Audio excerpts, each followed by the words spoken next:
I have been here myself where you start to feel like, okay, I don't even know what to do. I'm not going to do it at all. I'm so overwhelmed that if I post, I'm probably doing it wrong anyways. So what's the point?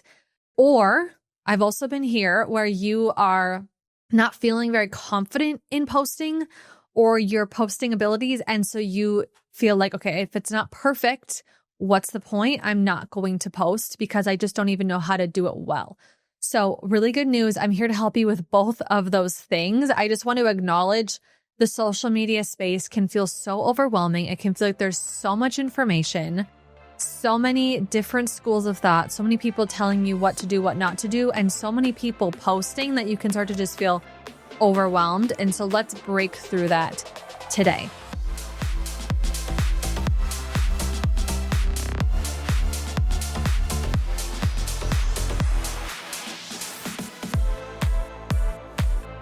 Today, we are talking all about how to get consistent on social media and probably the reasons why you're not consistent, because I've been there, so I get it. We're talking all about how you are truly going to start showing up consistently on social media, because I know you have goals, dreams, things that social media is going to bring you, but you have to post to get there. So we're going to talk all about that.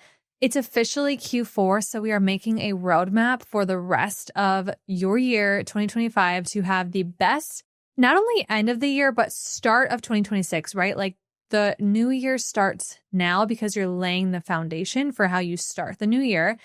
And I'm really excited. There's a lot we're going to get into. First couple things we need to get into. I have our new segment, which I have a new name for it. Let me know what you guys think of it. It's called the Upgrade List, where I share one thing I'm grateful for and one thing I'm working on. And I hope that this prompts you to do the same thing. And I feel like as you want to upgrade your life, elevate your life, you have to take stock and inventory on a daily basis to say, where am I at? What am I grateful for, right? Like, how can I take the blessings of this present moment, of this present day? Because there's always something that we can be grateful for, always. And then take inventory, like, what am I working on and how am I taking steps to get there? Because you have to. If you just say, I want this to happen, and you don't actually do anything to get there, it's not going to happen. So I really hope I can be that accountability partner with you, that cheerleader for you. And I want to just be open and honest on my journey too.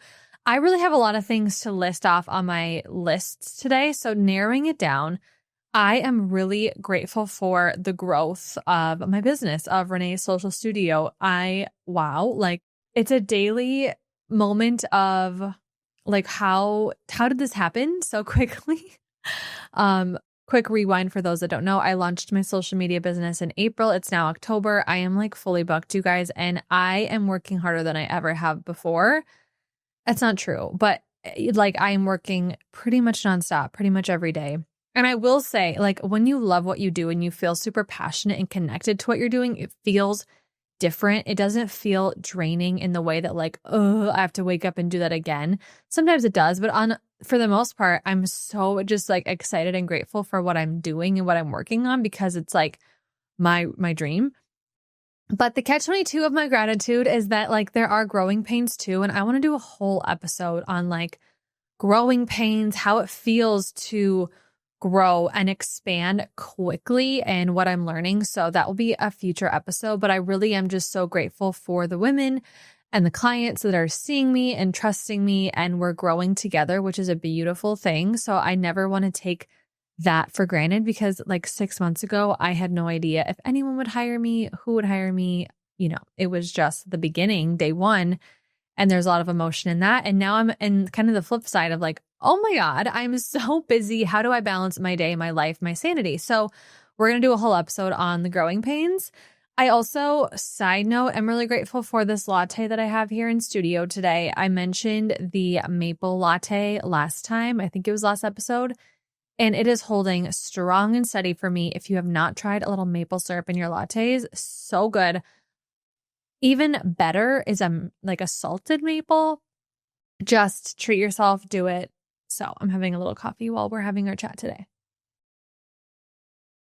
What I'm working on is taking it one day at a time. Okay. And I don't know how many of you out there struggle with this. I'm sure a lot of you, but I always am like, okay, I need to get this done.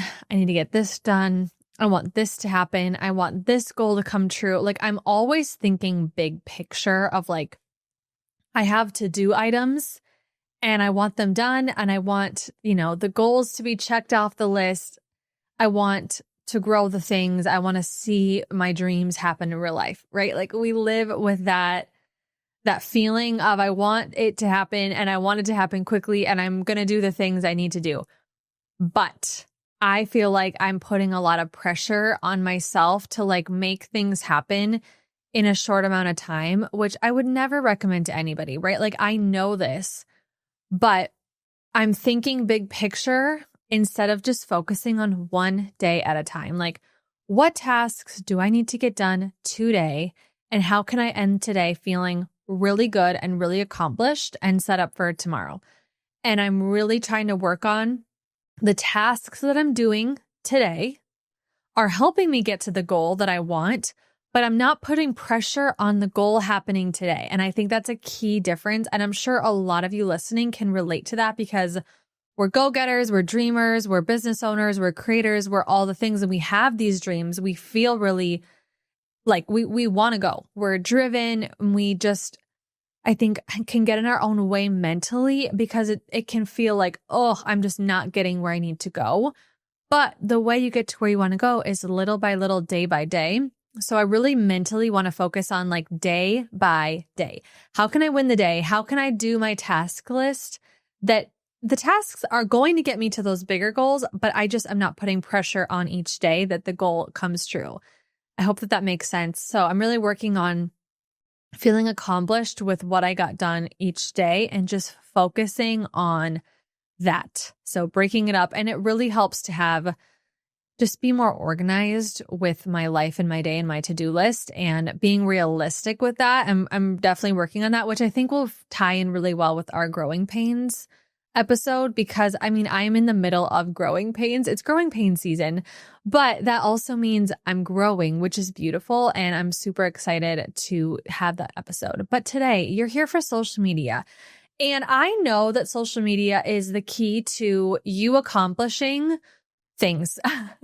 Whatever your thing is, your multiple list of goals, I know that social media is the bridge to get you there, right? Like having more eyes on you and your offer or your product or your studio or you as a person is a win, right? Visibility is a win, period, because the more people know about you, the more exposure, the more potential there is for your goals to happen. So we want you to grow on social. You want to grow on social. And so many people struggle with the actual showing up on social media part, which I totally, totally get. Okay. I really, truly do. As I've said in previous episodes, when I was a florist, I like wanted to forget Instagram existed. It's so funny. Like if I was who I am today as a florist, I would tackle it so differently. But in that time, I was so stressed and overwhelmed with the actual job that social media felt like a last priority, and it showed. And not until I actually made it a priority did I grow, which makes a lot of sense. And then once I started to grow, I was like, oh, hey, wait, I have so many opportunities through social I have just been sitting on, and now I'm really excited about this and into this. So it's really important for social media to be a priority if you want it to be a priority, right? Like if you see social media as a bridge to the goals that you have, it starts with posting. And I just want you to know, I totally get it. And most people that I talk to every day, all day, posting is the issue. Okay. So you are not alone. A lot of us social media managers, we pay our bills because they don't want to post every day, right? Like they have so many other things they want to do. They don't want to worry about posting. They want someone who's the expert in it to do it for them. And I freaking love that because it's what I get to do every day. And I love it so much. But a lot of people either don't want to hire a manager or it's not in the budget, and that's fine. So we're going to help you become the person who's posting consistently. And a little encouraging note here, I know that social media is overwhelming, and I know that there are so many experts on social media telling you, do this, don't do that. And it can start to feel so paralyzing because everyone has something different to say. Everyone has a different school of thought. Everyone's telling you post once a day, post 5 times a day, post with hashtags. Hashtags are dead. Like there are so many different people saying different things. And I have been here myself where you start to feel like, okay, I don't even know what to do. I'm not going to do it at all. I'm so overwhelmed that if I post, I'm probably doing it wrong anyways. So what's the point? Or I've also been here where you are not feeling very confident in posting or your posting abilities. And so you feel like, okay, if it's not perfect, what's the point? I'm not going to post because I just don't even know how to do it well. So really good news. I'm here to help you with both of those things. I just want to acknowledge the social media space can feel so overwhelming. It can feel like there's so much information, so many different schools of thought, so many people telling you what to do, what not to do, and so many people posting that you can start to just feel overwhelmed. And so let's break through that today. What we're going to do is a little Q4 lock-in so that you can end 2025 the best possible on social media and set yourself up for your best year on social in 2026. We're going to make great strides for the rest of the year. But what's really cool about social is it compounds, right? It's almost like the gym. And I know I use gym analogies a lot, but it's because it really can apply to so many things. When you start going to the gym, couple workouts in, you're like, oh yeah, yep, I'm sore. I'm going, I'm getting a little bit better. And then you go week after week. And then you go month after month. And you start to really feel the shift, the change, the results. You're getting stronger. And the algorithms and social media is a lot like that. You have to show up consistently for a while before you might see that big spurt of growth that you deserve. Okay. And that's just the honest truth. There are tons of people posting, and you have to prove that you are someone who's going to post consistently and really start to train not only the algorithm, but your community and your audience, who you are, what your message is, what type of content you post, what's in it for them, all of those things. So by starting now, you are going to make amazing strides and really build that consistency and see really great growth and improvement for the rest of the year. And then your 2026 is going to be the best it's ever been because you're so locked in and you're already in the flow and you're already building that consistency. So with your Q4 plan, we're going to start with an audit. I know you're like, Madeline, what does that have to do with consistency? It works together because I'm going to help you with what type of content to post. But first, we need you to look at your social media as it stands today, right now.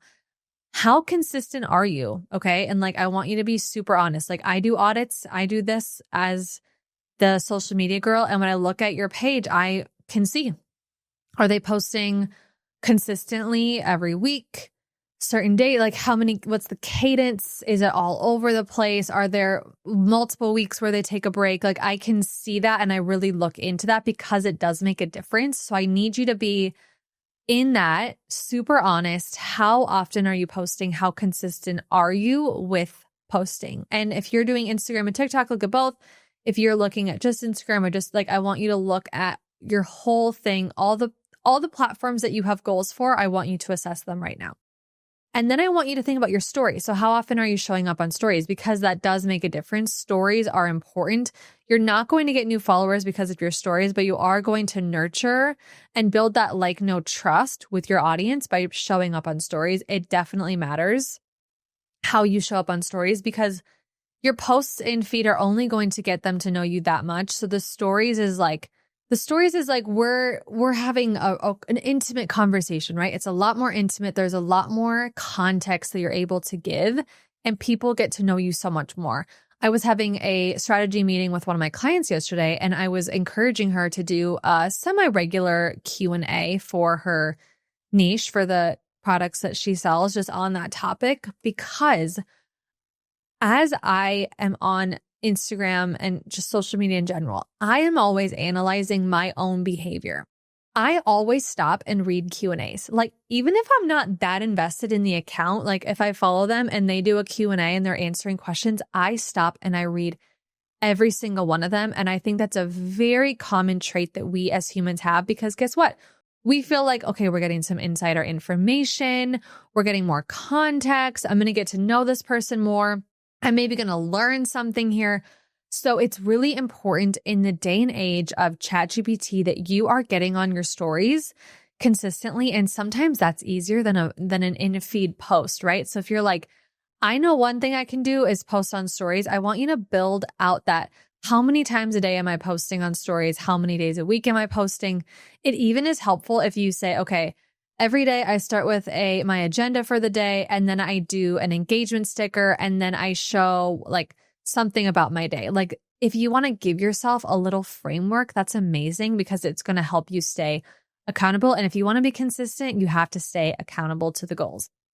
Where was I? I got on such a tangent. Okay, stories. Okay, so analyze how you're doing right now. How are you doing?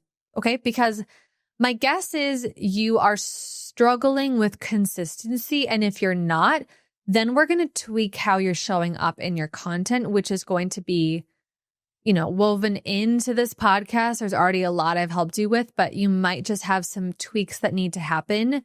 If that's the case, if you're like, Madeline, I'm the most consistent that there is, and I'm doing all the things that's not working, I want you to DM me and let me know, and we'll workshop it. But I think most people, it's a consistency issue first and foremost. Now, here's where my school of thought is a little bit different. I don't think the more the merrier in a lot of senses. Yes, posting is great. Yes. And especially on TikTok, the algorithm rewards you posting a lot, right? Like pushing a bunch of content out is a good thing. If I was giving you TikTok strategy, I would tell you to do 3 to 5 posts a day. And honestly, if I was giving you Instagram strategy, I'd say do 1 to 2 a day. That is if you were like, I want to go all in on this. But I don't think just pushing content out after content after another is a good strategy if it's not quality. Quality is always going to beat quantity. So if you're like, Madeline, I haven't posted in months, there's no possible way I'm going to be posting 6 days a week. Like, that's just absolutely an impossibility. That is totally fine. Totally fine. If you can do 2 really quality posts a week and you can consistently do that, that's amazing. Because guess what's going to happen? Once you get those 2 posts down, you're like in the flow and things are feeling good, you're going to start to want to post more. Okay. 3 posts a week isn't going to feel so bad because you're like, hey, I actually am having fun with this. I'm actually liking it. People aren't liking it. And I want to do a little bit more. And you can gradually grow. So it is better to start more conservative with what you know you can actually commit to, right?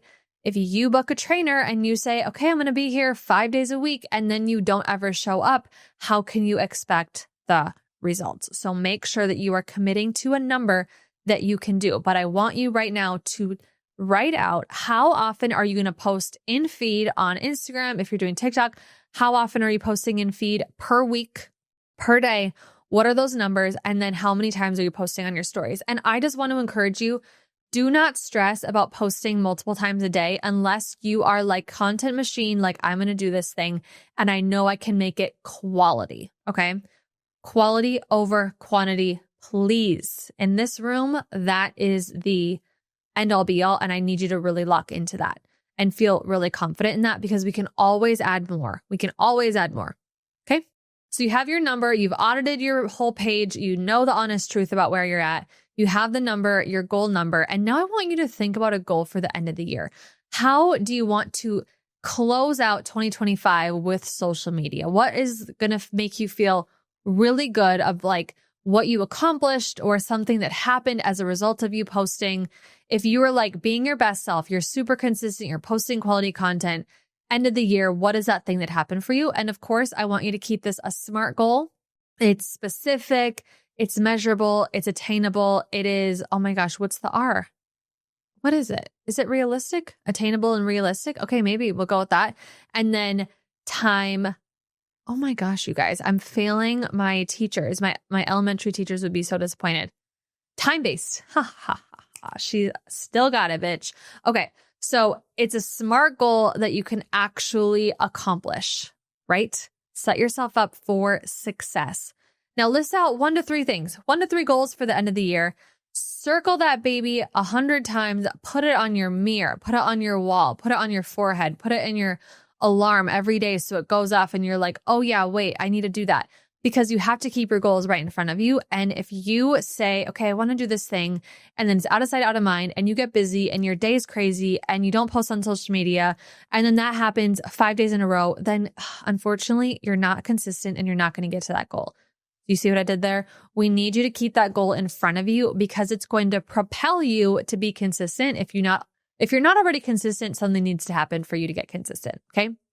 So that goal is going to drive you. Now, remember how I started the show? I love this full circle moment that we're having right now.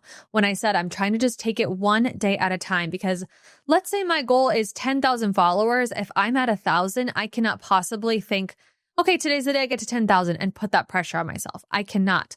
But what I can do is have those practices of posting, of engaging with my community, of posting on stories, of having an engagement sticker every day. And I just have to trust the process that I'm going to get to that 10,000. It's just about what I do every day that is going to accumulate to get me to that goal. So I really want to lay that out for you guys so you feel really good and really confident in where you're at right now and where you are going to go, because now we're going to talk about your content. So some of you are like, Madeline, what do I post? What do I post? Isn't that the $1 million question? So this is where it starts to be really custom to you and who you are, how you like to post, all of those things. But just strategy wise, I want you to pick 3 to 4 content pillars. Okay. And maybe we should do a whole episode on content pillars. And I do have a completely free guide that helps you pick out your content pillars. It tells you exactly what it is, how to do it. So we'll link that below so you can get that. But quick overview, your content pillars are going to make your content planning and content creation very simple and very straightforward. So you as a person are very vast, diverse. You have a lot of likes, a lot of strengths, a lot of things that you're good at. Maybe you have different things you're selling.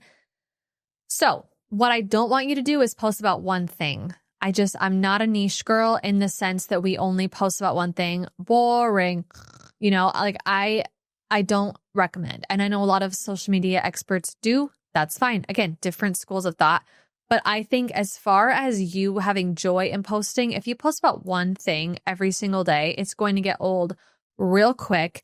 And then guess what? When you're like, okay, I'm so over posting about strength training every single day, that's all I post about. And then you want to add in like recipes and some style, and you want to add in travel. Guess what your audience is going to do? Unfollow, disengage, because they didn't come there knowing more of who you are. They're here for the strength training, and that's what they get out of this page. And it is a huge disservice to you if you don't bring in a little bit more variety.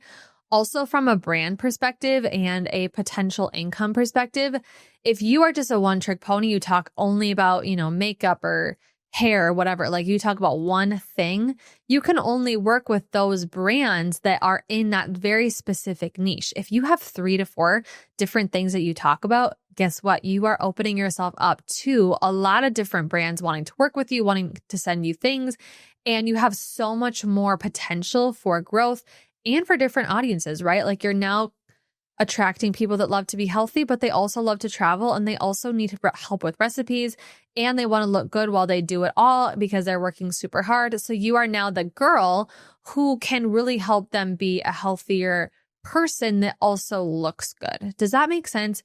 I truly believe you can grow a great page with a niche, but I want you to think bigger picture and long term. Do you really want to be talking about strength training for 5 years, 5 years from now? And that's all you talk about because that's the only thing that your audience knows you for. So I want you to pick those 3 to 4 things that you want to talk about, okay? It can be a ton of different things. So many different things can be content pillars, but I want them to be, what are the mainstays that are in your content? And an easy way to figure this out is like, what are the things I really love talking about, or the main pillars of my business, what are those things? Or maybe it's your different offers, like the different problems that they solve. It can really be customizable. And this is where I have a really so much fun working with my clients to figure out what those pillars are, because this is the main strategy right here. Once you have your pillars, content creation just got so much easier because you balance out your pillars in a week.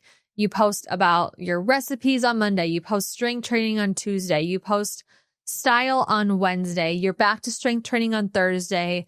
And then you are giving travel on Friday, breaking on Saturday, and then you are back to a recipe on Sunday. So you can really diversify your page and your week based on those categories. So I want you to download the guide that we have here, go through that, and then pick your 3 to 4 content pillars. And then you get to take the amount of times that you're going to post per week and you get to map out how that looks. You have the different amount of posts with your content pillars. And now all you have to do is just get the content. And here's something that you guys have to start to understand. Everything you're doing can be content. I think so many people think, oh, I have to get content. I have to do this. I have to blah, blah, blah. Why don't you make content fit around your life versus the other way around? So many times we follow people that just post the mundane, right? They're walking down the street. They have a coffee in their hand. They're cleaning the house. They are opening up their laptop. Like, there is no reason that you cannot make content with what you're doing right now. It is just about making it work for you. If you're like, I have literally no time to get content at all, bring your phone with you. Okay, guess what? You already do. So you just prop it up and get a 10-second B-roll 5 to 10 times per day. And now you have a lot of B-roll at the end of the week. And you're getting ready, you just prop a little tripod up and you get content of that. Like, you guys just make it work in your life. You don't need to think so much about, okay, I have to get content for that, to do that. Just make it happen with what you're already doing, because everything in your life can be content. And before you say, but Madeline, my life is boring. No, it's not. What you're telling me when you say that is that you're boring, and I know you're not boring. So what you have to do is reframe it immediately. You follow so many people that make the boring, mundane, routine things in their life really interesting, and they're making tens of thousands, if not hundreds of thousands, if not millions of dollars on their content when they're doing their cleaning, right? They're cleaning their house. They're making a recipe. They're getting dressed. Those are all very, very mundane, normal, quote unquote, boring things. So I don't want to hear your excuse that it's boring for a second, because I know that you are not boring. And if you're not boring, then we're not going to do boring content. It is about taking your life and packaging it up in a way that is fun, that is interesting, and that helps the audience not only get to know you, but get something out of it. So it is all about how you package it, right? It's all about the marketing we talked about. So I want you to just start to get content of what you're already doing. And maybe this is a great way to grab a friend. If you know you have a friend that also wants to get into content, have a little date and okay, you're going to film me walking down the street in my outfit, and then we're going to switch, and then let's do a cute little coffee cheers. Make it happen in your life and try to have a little fun with it without it feeling like this huge thing. Because you guys, consistency is queen. I need you to be posting on social media. And guess what? Some of your posts are going to flop, and that's okay, because every time you post, you are learning something, not only about you, not only learning how to post, but you are getting amazing and important information from your audience and the algorithm of, okay, maybe that didn't work so well. Why didn't it work so well? How could I tweak the beginning of that? How could I title that differently? Maybe I need to adjust the visual on that. You get that information and you take it, and then the next time you implement it a little bit differently. But I don't want you to be overwhelmed by this. I just want you to start with that number, with that goal in mind, and keep showing up, rinse and repeat to the end of the year. I'm going to be here doing this with you. I get it. I'm there with you. We're going to grow and set our foundation so that 2026 is the best year for us on social. And you guys, it's unbelievable what can happen from social media. It is unbelievable. The people that can see you, that can find you, that want to send you things, that want to pay you, it is going to open so many doors for you. So it does matter. It is important. You can do this. Don't let your previous lack of consistency keep you from that now, because it's always a perfect time to start fresh. Always, always, always. Okay. I'm really excited, you guys. Really excited. Oh, I feel like I just was like big sister Mads on that one. And now we're going to get into our favorites folder to close out the day. But before we get into favorites folder, if you're loving this podcast, please go rate and review 5 stars on Apple. And I will love you forever if you leave a review, because someone who clearly did not listen to the episode and just decided to be a meanie left a 1-star review, and it did hurt my feelings. I'll admit it. So if you are loving this, please go drown out the 1 star with a 5-star. Tell me what you're loving, because I want you guys to truly get amazing insight and growth from this podcast. So please let me know how you're loving it. That means so much to me, especially as we are still very new around here. Okay, favorites folder of the week. And I just want to kind of circle back here. If you're watching online, I talked about the Aritzia Lodge pant last time, and I am wearing them. We love a full circle moment. These are my favorite pants, but I'm not going to double up. But I just wanted to like show you. I swear I wear them constantly. They're so comfy and I'm just loving them. Okay, favorites folder number 1. Honestly, it's a Taylor album. I know there's so much discourse on this album. People are hating it. And I do get some of the valid criticism. I totally get it. I think one of the worst things that she's doing is like making all these individual albums that you have to buy with specific songs. Like that to me feels gross. I get it from a marketing perspective, but on a humanity level, like please, I don't like it. So I don't love that. I'm loving the album. I really do have to skip past Wood because it's completely TMI for me. I don't know, something about Taylor and that, it's not for me. But I'm loving the album. It's a vibe. It's a bop. It's easy breezy, beautiful. And I'm really into that right now. I recently converted to the Hydro Jug. I was a Stanley girl. No one's surprised to hear that news. But I spilled my Stanley constantly, and I'm a touch of a germaphobe. And I was always feeling like the straw was getting brushed up against stuff. So I got a Hydro Jug. And it is gorgeous, beautiful, stunning. And I love that you can close the straw. So I'm a huge fan. It's going in the favorites folder this week. Big fan, huge. And yes, I did just add a water bottle to the favorites folder, but this is just for what the girlies are loving, what we're leaning into. You know, we hit all the topics on this show. An obvious third favorites is Gilmore Girls. Obsessed. Like it is my comfort show. I just recently finished it and I'm contemplating going back in, starting fresh, because it's just one of those shows that I can't get enough of. Gilmore Girls, Friends, and One Tree Hill are like my comfort shows, but I will say One Tree Hill is number 3. First is Friends, then Gilmore Girls, and I feel like it's just always the right time to start a new round of it. So really loving that. Of course, it's fall right now. It's cozy vibes, and Lauren Graham just got her star, which is super sweet. So fun to see like her parenthood family, her Gilmore Girls family all come together. Those are the favorites of the week. Let me know if you have any of the same favorites. I'm so grateful to you guys for listening. You have no idea. Thank you for being here, part of the Champagne Social fam. Again, rate, review, subscribe, please. Thank you. Love you forever. And until next time, cheers.